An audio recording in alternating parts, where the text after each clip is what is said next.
सर्दी ने दस्तक दे दी है। बिहार चुनाव की सरगर्मी से चढ़ के बोल रहा है, लेकिन एक चीज़ है जो किसी ने नोटिस नहीं किया होगा, वन इंडिया की टीम ने नोटिस की है, स्पेशली हमारे वैभव जी ने नोटिस की है। प्रशांत किशोर एक ऐसा नेता जिसने बहुत बड़ी बड़ी बातें की, बहुत बड़े वादे की। आज सब कह रहे हैं कि उनके सारे वादे दावे फेल हो चुके हैं, लेकिन एक भविष्यवाणी है प्रशांत किशोर की जो सच होती दिखाई दे रही है। कौन सी भविष्यवाणी है, फटाफट हम वैभव से जानते हैं। जी देखिए, इस चुनाव को लेकर, खासकर 2025 के बिहार विधानसभा चुनाव को लेकर प्रशांत किशोर ने दो बड़ी भविष्यवाणियां की थी, दो राजनीतिक दलों को लेकर।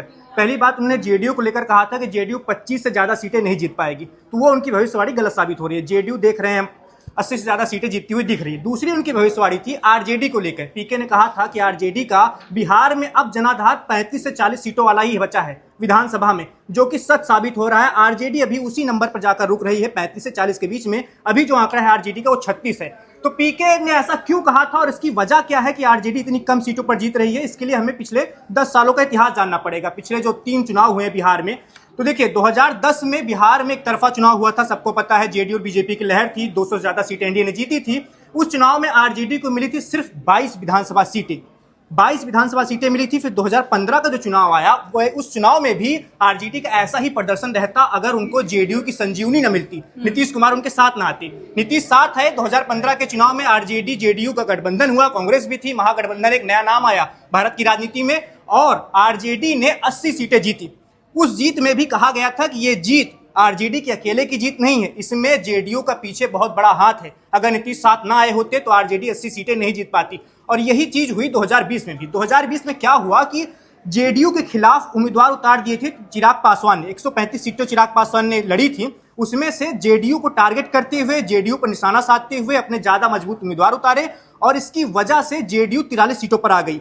और जेडीयू को नुकसान हुआ तो इसका फायदा किसको हुआ? इसका फायदा हुआ आरजेडी को। तो आरजेडी को कम से कम 35 से 38 सीटों का फायदा हुआ था चिराग पासवान की वजह से 2020 के बिहार विधानसभा चुनाव में। अब चिराग पासवान इस चुनाव में एनडीए के साथ हैं, यानी वो अपने गठबंधन के साथ ही हैं, तो चिराग पासवान की वजह से कोई फायदा नहीं हो रहा। नीतीश कुमार भी साथ नहीं है, तो आरजेडी वही प्रदर्शन कर रही है जिसका अनुमान लगा रहे थे, जैसा पीके दावा कर रहे थे कि आरजेडी की अभी की हैसियत या बिहार की राजनीति में आरजेडी का अभी का जनाधार सिर्फ व सिर्फ 35 से 40 विधानसभा सीटों वाला ही है। ये लोकसभा चुनाव में भी हमें दिखता है। लोकसभा चुनाव में आरजेडी पिछले 2-3 चुनावों से वो 10-5 सीटें भी नहीं जीत पा रही, वो 3-4 के बीच में ही उसका आंकड़ा रहता है।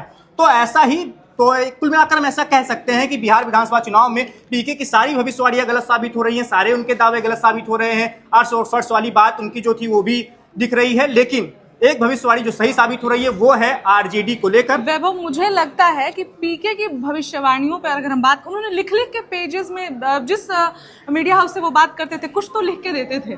अभी मुझे लगता है कि उसके बाद सब एक एक करके जैसे बिल से निकल के आने वाले हैं। लेकिन एनडीए की जो भारी बढ़त दिखा रही, प्रो इनकम्बेंसी, जो हालांकि महागठबंधन वाले कह रहे थे कि एंटी इनकम्बेंसी होने वाली, लेकिन प्रो इनकम्बेंसी की लहर बिहार में एक बार दिखाई पड़ रही है। मुद्दे बहुत सारे हैं, लेकिन जो पीके वाला मुद्दा आपने बताया, मुझे नहीं लगता कि वन इंडिया के अलावा किसी के ऊपर इस मैजिक का नजर पड़ा होगा। पीके की भविष्यवाणी को इस तरीके से किसी ने बताया होगा।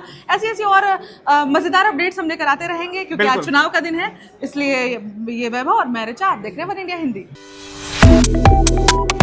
Subscribe to One India and never miss an update. Download the One India app now.